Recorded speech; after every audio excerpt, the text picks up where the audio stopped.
Okay, I just got a notification. Perfect.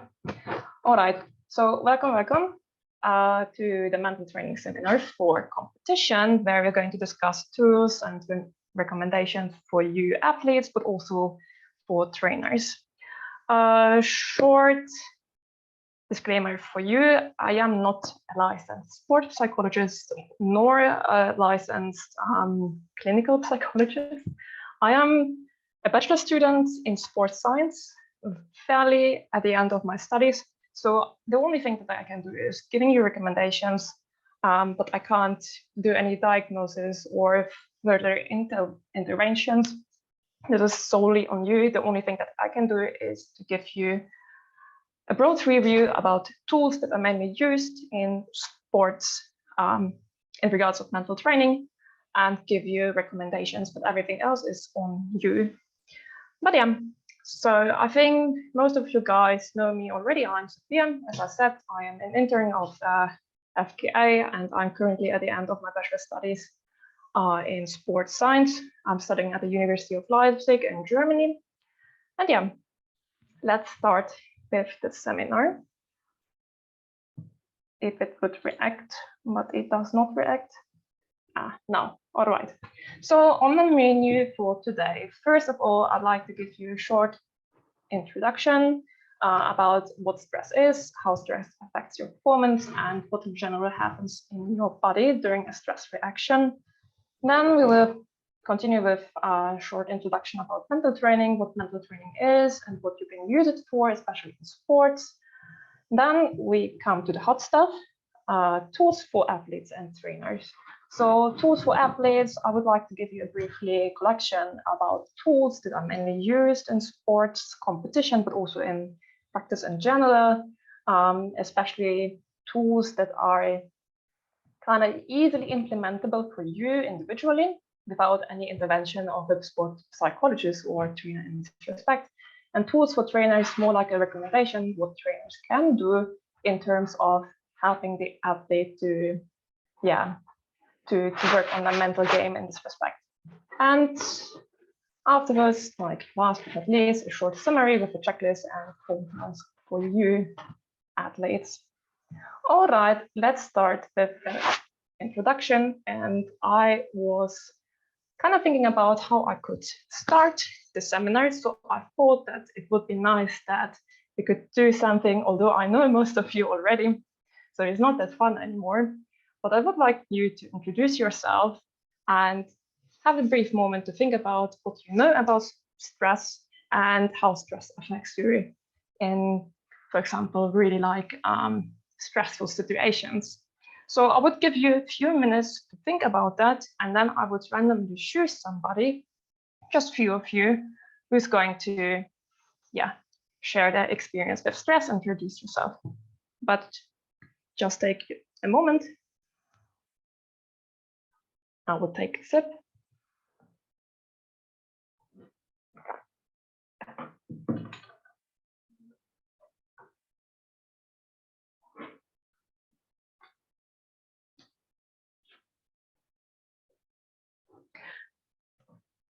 Okay, let's see. I actually have to review myself. Nobody has to introduce themselves. It's not that fun because you're not that many, as I know most of you.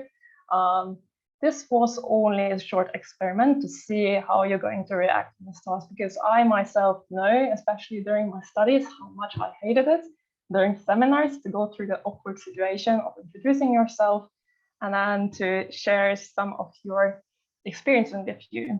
So also short information for you. This seminar is going to be mainly in lecture style. So I'm basically going to talk most of the time, unless you have questions or something to add, then please, you can ask questions. But as I would now and then give you some like mental tasks, and you can see it here with this task like symbol that you can basically think for yourself and reflect certain like tasks that I will give to you.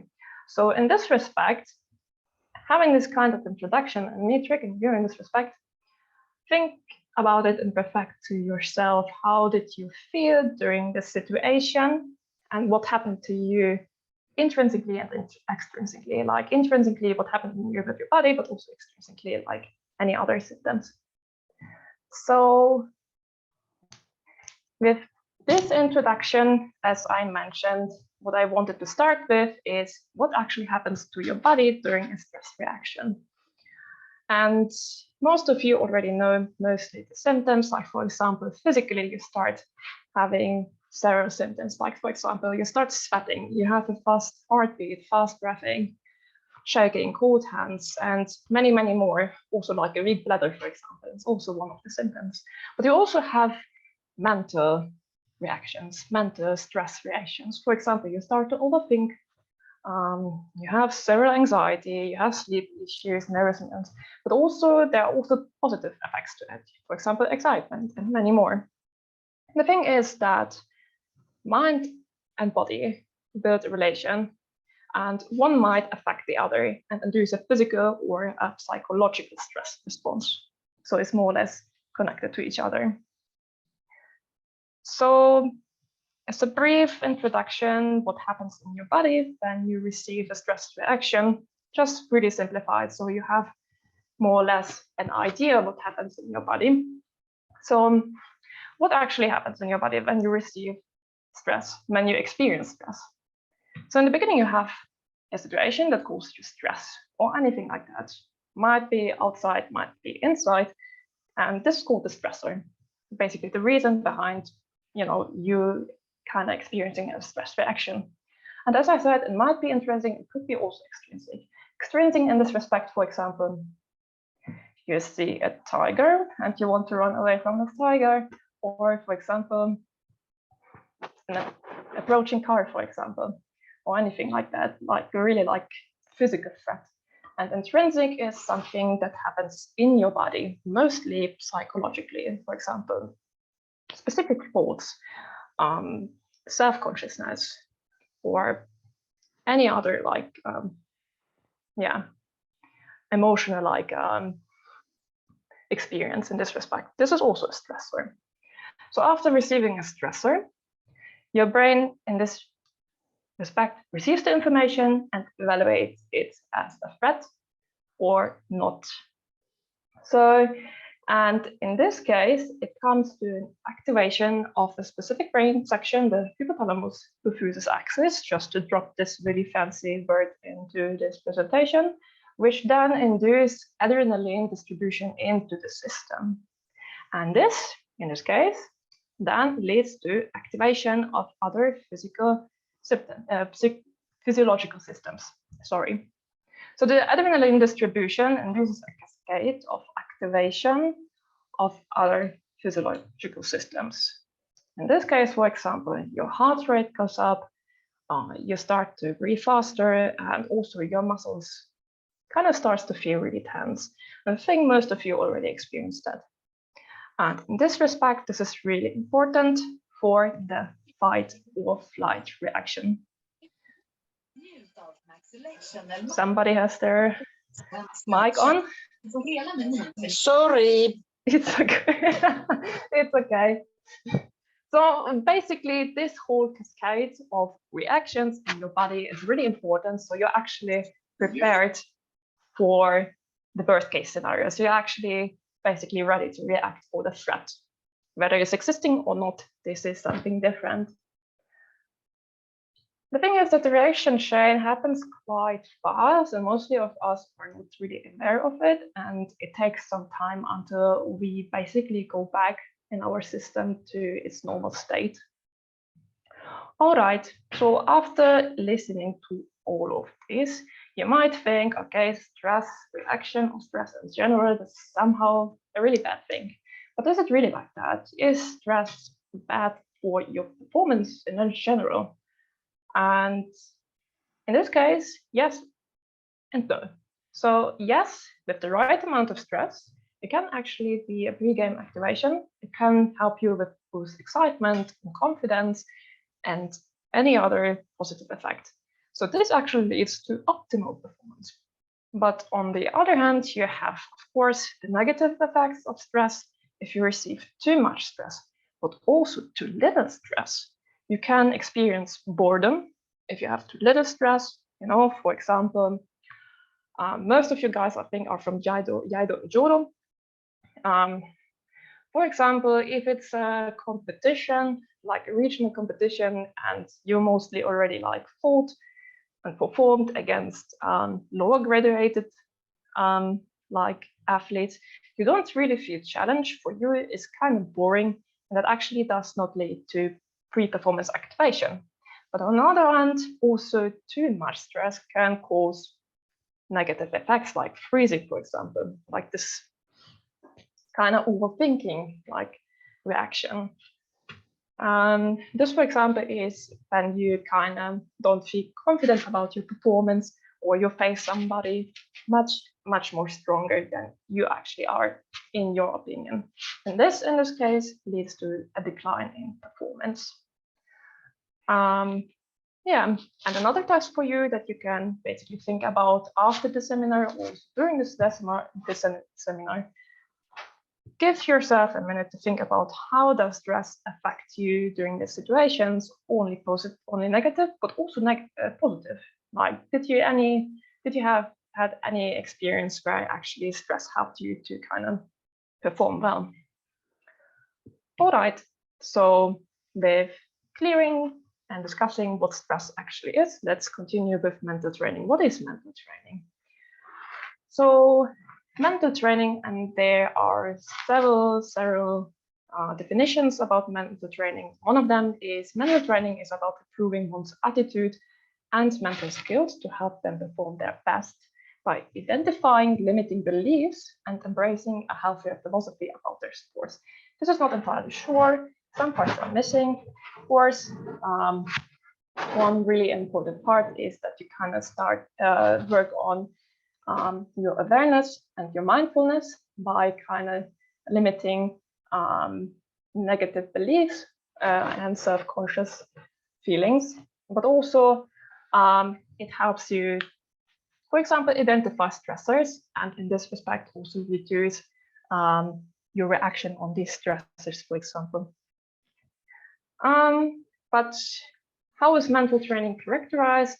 So in general, general physiological, psychological principles such as positive thinking, self-talk, imaginary, and so on, tools that are mainly used in clinical psychology can also be applied to mental training in sports in this respect. It can also help athletes to break through mental barriers, prepare them mentally for the task, in this respect, competition or anything else where you have to perform, and gather yourself after you made a mistake or you lost against somebody in competition. It can also, no, I left it out. And the last point is it needs repetition and needs constant practice, and of course also a competition application in order to be developed. Like, if you don't practice this, then you can't really expect a miracle to happen, that you will get better in this respect to help you. That's not going to happen. You have to practice it constantly, like any other physical skill in this respect. So the thing is, it makes a lot of sense to consider using mental training in regular practice. But the thing is, because of the lack of knowledge, most of the athletes and trainers don't really consider to implement into the practice because of the lack of knowledge. But that's why you're here, or maybe you listen to it in the future. So yeah. So I will review everything here. How can mental training help you? So the thing is, as I said, the majority of athletes do deal with competition and performance-induced anxiety. Most of the athletes we're kind of referring to, like, I know what I'm doing, like in practice, everything is working fine, everything is perfect, but in the moment it's getting competitive, or they have to go into a competition environment. They somehow feel that they're holding themselves back mentally. And that's where mental training is actually useful for, to kind of get through this mental blockage. because sports, especially competition, is really mental. So just to emphasize it, mental training can help with performance, but only if you use it right and you use it regularly. All right, so we are through the introduction. If you have any questions or anything to add, you can use the moment. I will drink something in the moment.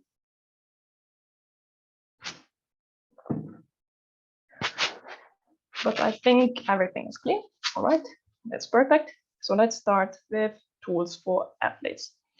There is a variety of tools that exist in basically sports psychology that you can use. But the thing is that most of the athletes and trainers and whoever is not really aware about that.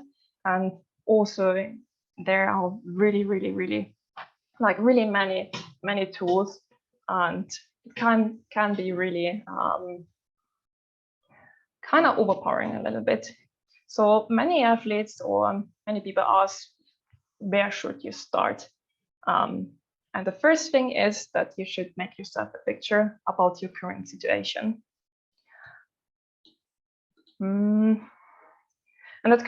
you can do it by paying attention to two things, which is one of them awareness, that you pay attention to, okay, what specific situation puts you into a stress reaction? Like exactly in what given moment in competition or practice you feel somehow, holding yourself mentally, for example, or you receive stress that is somehow uncontrollable. How does it make you feel? And how does your body or mind react to the stressful reaction? And what fault do you have during receiving this trigger? And the other thing is mentality, which is basically also a part of awareness, but I wanted to kind of explain this separately. Mentality, basically think or take a moment to think about with what kind of mentality are you going into competition? Are you going there to win or even to lose? Or are you enjoying competition? Are you going there to kind of have fun? Or do you want to challenge yourself? Or do you want to practice your skills in a competitive environment? These kinds of things. It actually helps to kind of sit down and write these things down to basically have a baseline or basically a base where you know, okay, this is the current situation, this is where I'm dealing with issues, this is where I have to work on. So it basically builds the baseline for a mental training routine.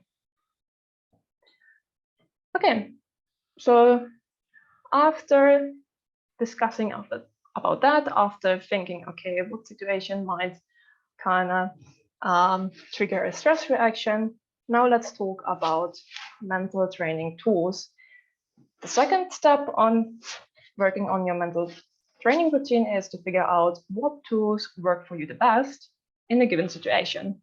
In a given situation means, okay, for example, before competition, before performing, or in this respect, during a competition.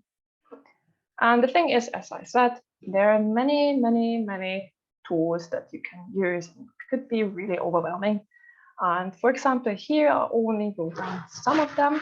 Most of them are quite widely used, especially by individuals who are not that experienced and don't have a sports psychologist on their side that might help them with leading through their mental training.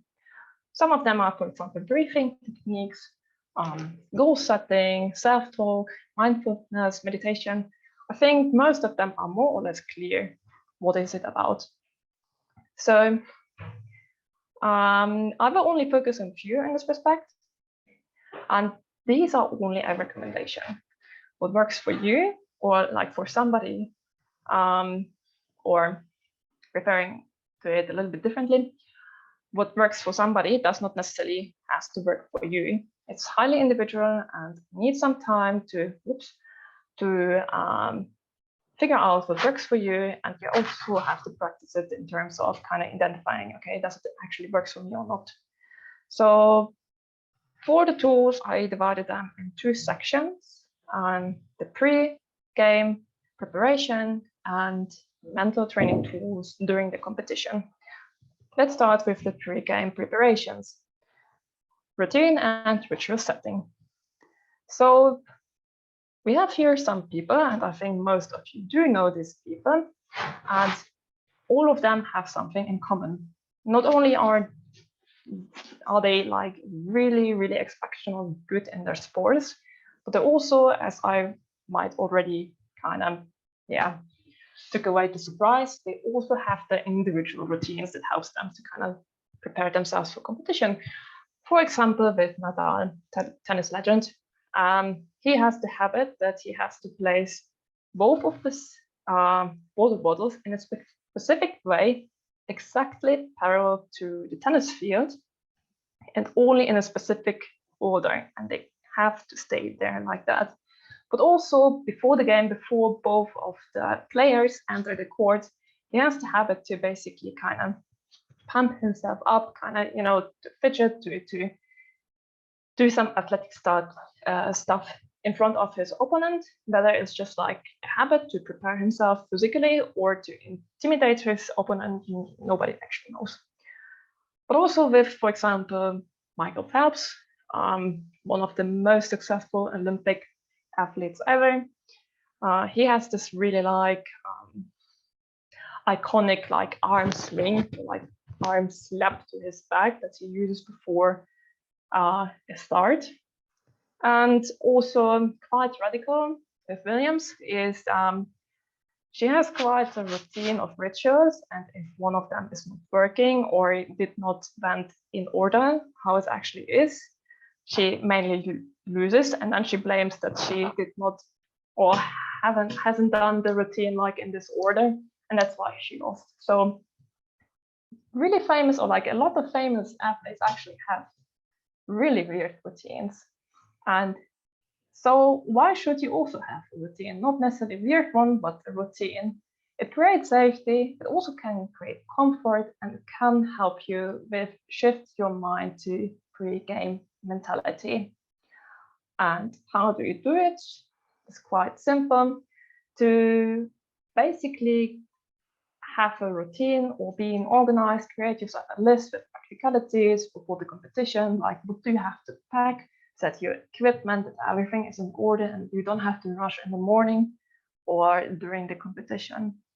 The second point would be that you should think about a habit, anything, it can be anything, whether it's handling equipment, repositioning equipment, or doing some specific things. Like, for example, in my case, when I was doing active competition, I was basically bouncing in front of the shiaisho before entering the shiaisho, and the last bounce would be a slam, and it was basically my routine. So you can think something like that.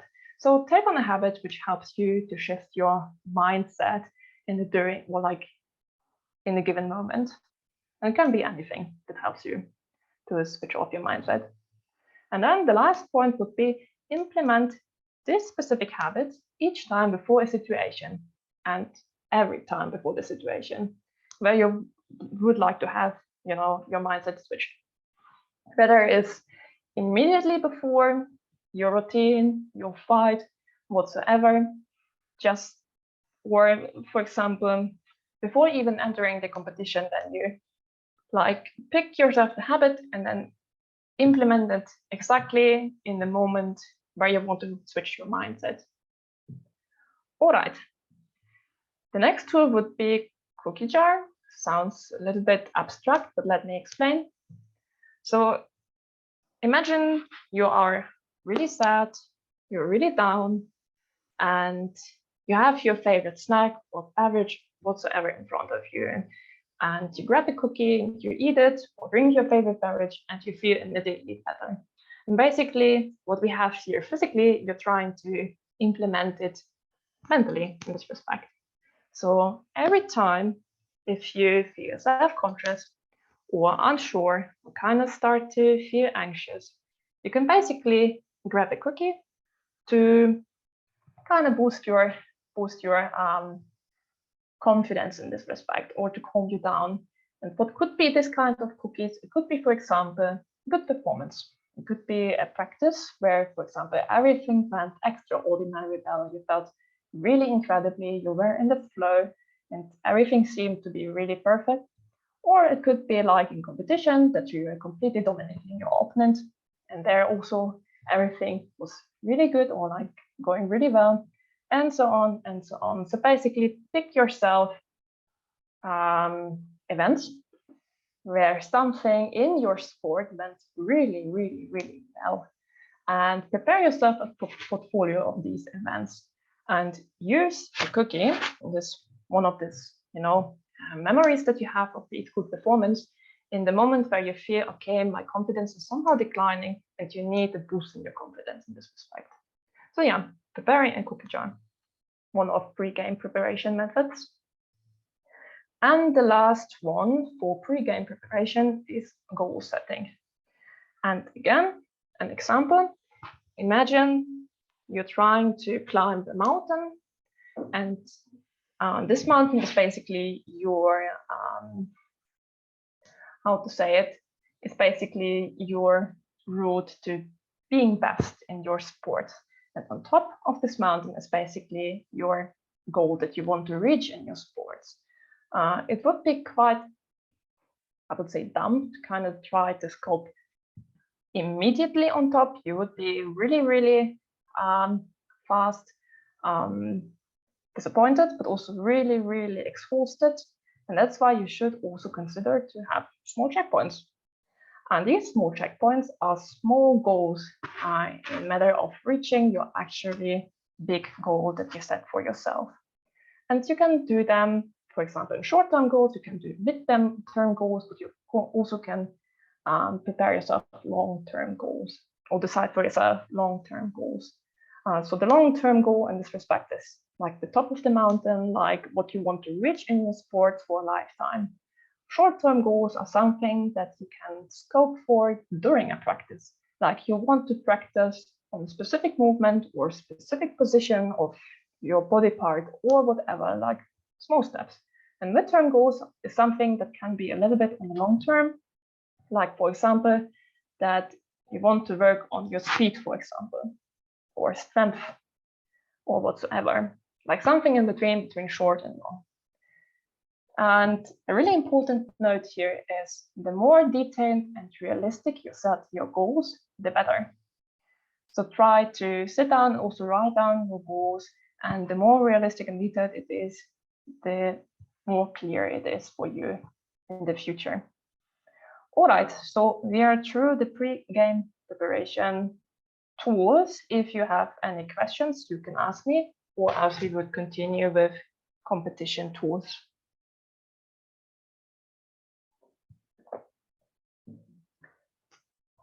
All right, so if there's no questions or no things to add, then I would just continue with tools that you can use during competition. And one tool that is mainly used and that shows quite a lot of results is motor imaginary. And you can use this tool not only during practice, but also during competition. So basically, what is motor imaginary? Motor imaginary is where you are using all of your senses to generate an experience, to mimic real experience cognitively in absence of actual perception. In short, use your imaginary to create or recreate experience in your mind. And you do so by using, for example, senses. And I think in sports, it's not really recommended to use all your senses. For example, you don't really want to smell it or taste it, but the more senses you use, the better it's going to be the image that you're trying to amplify. So try to feel how it would feel like to hold your equipment, or like to see what's happening in front of you, but also like in the right perspective, to hear what's happening, for example, how Bokuto is hitting the jaw, how is your body parts moving. If you want to, you can also like try to imagine what you smell or taste, but it's not that recommended. So use all your senses, try to implement the PET lab method. What the PET lab method is, I want to explain to you shortly after the slide. And of course, really important, like any other tool, practice it regularly. So what is the PEDLAB method? And I think you guessed it right. Each of the letters stands for something specifically. P for, in this case, is for physical. Try to imagine how you're holding the equipment, how you're standing, how you're like building contact with the floor, and trying to imagine the vibrations, anything like that. Like anything that's physically, try to imagine it as vibrant as possible. E for environment. If it's possible, try to do the imaginary exercise in the usual practice environment or in the environment where you want to basically practice your skill in generally, which is mostly not possible. So try to imagine the place where you're going to compete or you're going to practice also like mentally. T for task. Try to focus on only one task, one specific task that you want to work on. Try not, of course, you can also imagine how you're going to win, how you're doing a really fast strike or really powerful strike or something like that, especially for competition. That's where you can actually imagine the whole situation, for example. For example, in practice, try to only focus on some specific things, like for Iaido, where you try to kind of draw your elbow as far as possible behind you or anything like that. So try to limit yourself on some tasks. T for timing. So the imaginary scenario should take as much time as it would actually take to do the physical execution. No longer. Don't try to make it like slow-mo or something like that or really fast. You shouldn't, like, as I said, take too much time, but also kind of go through it like speed run, but try to have it realistically. L for learning. It's not that important, but also worth mentioning is if your imaginary like skills is getting better or like your skills in general, they will develop alongside, you know. So also your imaginary like picture will constantly develop the more skills you are basically developing, you know. And E for emotions, try to also include emotions, mostly positive, during the practice or competition. And P for perspective. So try to also use both perspective, not only like internal from your like the perspectives, how you would actually see it in front of you, but also how would it actually look like if you would basically examine then the scenario as a third person outside. So yeah, that's the PEDLAB method. And then practice, practice, practice. And try to imagine the scenario as vibrant, as detailed as possible. All right, the next tool for competition, and I think it basically speaks for itself, slow-paced breathing. And yeah, basically, when can you use slow-paced breathing? Before competition or practice?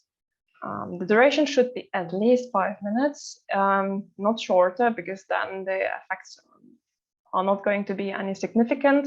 The longer you do it, the better the results will be. And the instructions, I think most of you know how to breathe, but try to take a comfortable position for slow-paced breathing.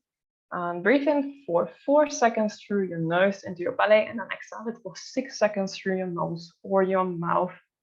Of course, you can do it manually. You can count it in your head, how many seconds you're breathing in, how many seconds you're breathing out. But there are actually also some useful mobile applications that you can use to help you with this exercise. Some of them I mentioned, like for example, breathwork, and yeah, that's not a typo, that's how you write it, and breath ball, for example, if you want to use it. Kind of gives you like a visual like tool to kind of guide you through your breathing exercise. And last but not least, for tools at competition, mindfulness, self-talk, and reinforcement. These are tools for by themselves, like individually, but I think when you use them together, it's actually quite powerful. Mindfulness in this respect, I think most of you know about mindfulness, is that you're trying to be aware of your thoughts and emotions, but from a distant perspective. You're not trying to judge your emotions or thoughts, you're just letting them pass through, like meditation. You try to be nice to yourself and reflect on the situations and your thoughts in a rational way, and as I said, with a certain distance. So being mindful about what's happening inside you and outside you. And then if you kind of calm yourself down with the mindfulness practice, you can try to practice self-talk. In this respect, positive self-talk. We don't want to draft it into a negative perspective. And for that, you can try to recall your strengths and skills. You can say before competition, I can do it, really generic, I know, or I am aware of my abilities, I practice a specific skills X times, and that you believe in yourself. I mean, of course, it sounds really generic, but actually it shows in scientific research that actually it works. You just have to actually try to implement it and take it seriously. And then the reinforcement. After small successes, not necessarily only big successes, but for example, if you get out of the pool or you're able to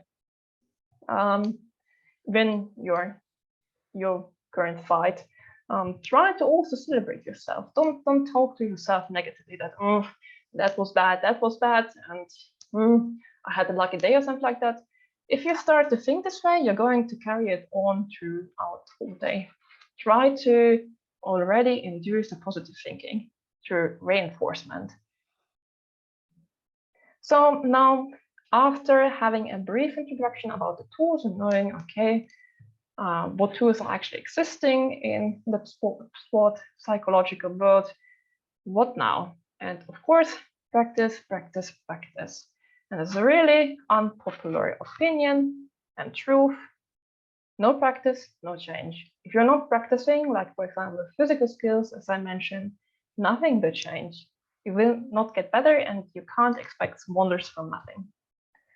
And as I said, yes, mental training skills have to be practiced as any other physical skill. And it's really important that you are try to implement them regularly and that you persist with your routine like any other practice. And what else? The last tip that I would like to give you is try to journal your progress and thoughts and feelings. Because journaling can help you with, for example, identifying your problem zones and like a performance in the beginning, like actually evaluating your situation in practice, but also competition, to actually have a brief like idea, what is the issue, where are you struggling in respect of like mentally having mental challenges, like in competition, to be aware, okay, where do I have to work on? It also helps you with keeping a routine, of course, because you kind of write down your progress and you want to kind of, continue with your kill streak. Keeping track of progress. Of course, you can also see whether a specific tool or specific training is helping you, or whether you should try to change something in your routine, or you're kind of stagnating in this respect and then you have to change something. And of course, it helps you reflecting on methods and tools, whether it helps you or not, whether it has to be changed, and so on. So yeah, these were the tools for athletes. If you have any questions, please ask.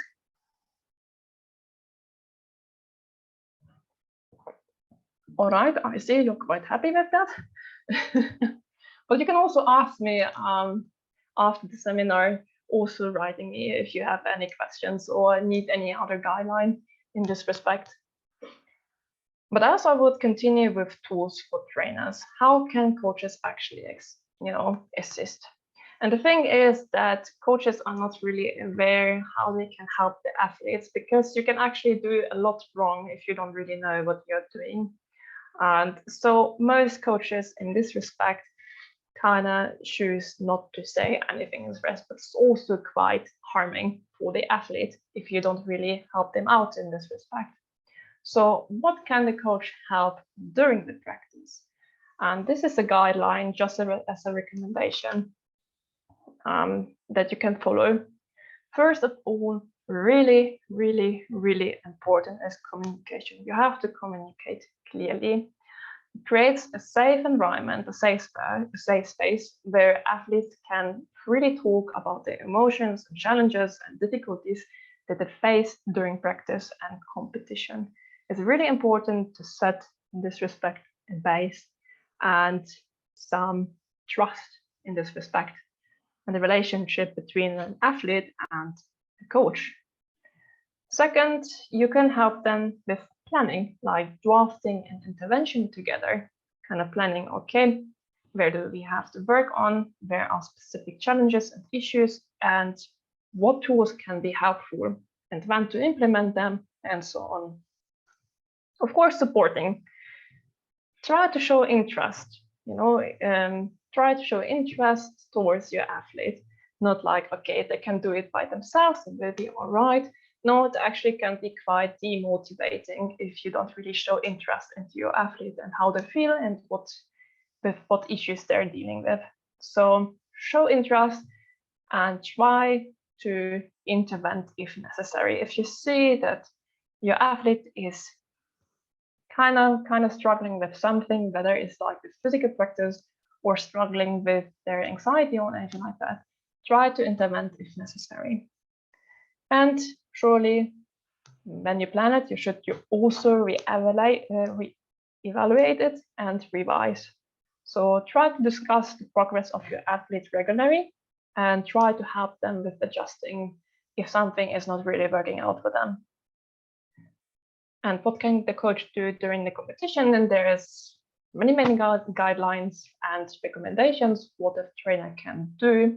And I wrote down some of them, and I think most of them are mostly common sense, but in my experience, from my experience, what I experienced, apparently common sense is not really like that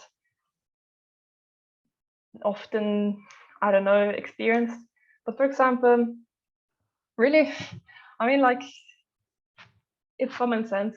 Try to make sure that the organization is working smoothly during the competition. It's really straining and really stressful for the athlete if they don't know where do they have to start, when is going to be their competition, and then where to find something.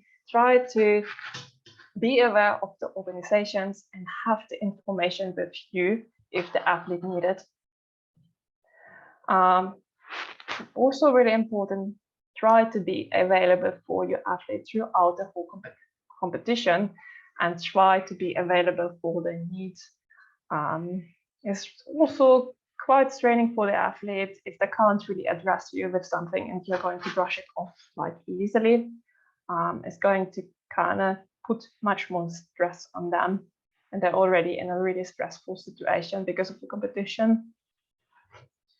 You can try to give them positive and constructive feedback, but only if they ask for them. If they don't ask for them, don't bother them with them. It's not really helpful. And don't use criticism. This is going to be actually leading in a quite negative direction. So if the athlete wants to receive any feedback, try to give it constructive and positive. And surely try to use words of affirmation if they want to hear it. Some athletes want to have the peace, but some athletes would like to hear nice words from the coaches, like, for example, you can do it,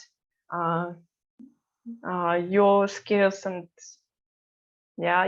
are basically good for the competition, something like that, something positive in this respect, kind of reaffirmation, gives them the reaffirmation that they actually are ready for the competition. Giving advice and instructions only if needed. Again, only if the athlete is asking for that. So, for example, in the Kendall environment, strategy is quite important, especially if newcomers get into the team. They don't really know who are they facing, and trainers can actually give them some useful information, but only if they need it, because sometimes it can also be actually counterproductive if they receive too much, information. They can actually feel really anxious about it. Really important. And I think that has to be communicated more often, allowing the athlete to make mistakes. Athletes are just humans, they are not machines, and mistakes are completely fine. And they're actually really important for the learning process. And you have to communicate to the athletes, hey, mistakes are okay, and you're going to learn from that, and that's it. Of course, communicating trust towards your athlete, that you are aware of their ability and capability, and that you communicate it towards them, that, hey, you can make it, you trained well, it will be all right. And again, if you need it, hyping up, like if they need like a slap to the neck, please don't. We don't use physical violence. Try to hype them up for the competition. Okay, so this was basically it. Also, in regards of tools for the trainer, if there are no questions, I would just go to the last slide, to the summary. All right. So last but not least, checklist for you athletes, just to kind of revise the information that I was providing to you during the hour. Try to reflect on your reactions and feelings during the situation or stressful situations whenever you notice a stress reaction, but also vice versa, which means also when you feel like that you are in the flow and everything is going well, try also to notice that and write the situations down with your physical and mental reactions to have more or less kind of like a brief baseline where you're actually standing and where you have your issues whatsoever. Get yourself familiar with different mental training tools, and you can also use these presentations, but also the internet is kind of providing with a lot of information, but as I said, it can be actually quite overwhelming. And try to choose tools you can imagine which could work for you or not. Start to practice your choose tools during your training or at home, if that's possible. And it's really important that you try to practice them regularly. Try to be persistent with your routine. A notable tip, you don't necessarily have to do it, but it actually can be quite helpful. Try to journal, write down your progress, how you feel, whether you noticed any changes, and your overall thoughts about it. So you can actually see whether you're progressing or stagnating or actually it's going down the loop. And then, of course, try to implement your practice tools during competition. And that's not that easy because you don't necessarily that often in a competition environment, but still try to remind yourself to practice them regularly in this respect. All right, so this was basically it. A small introduction to the world of tools of mental training.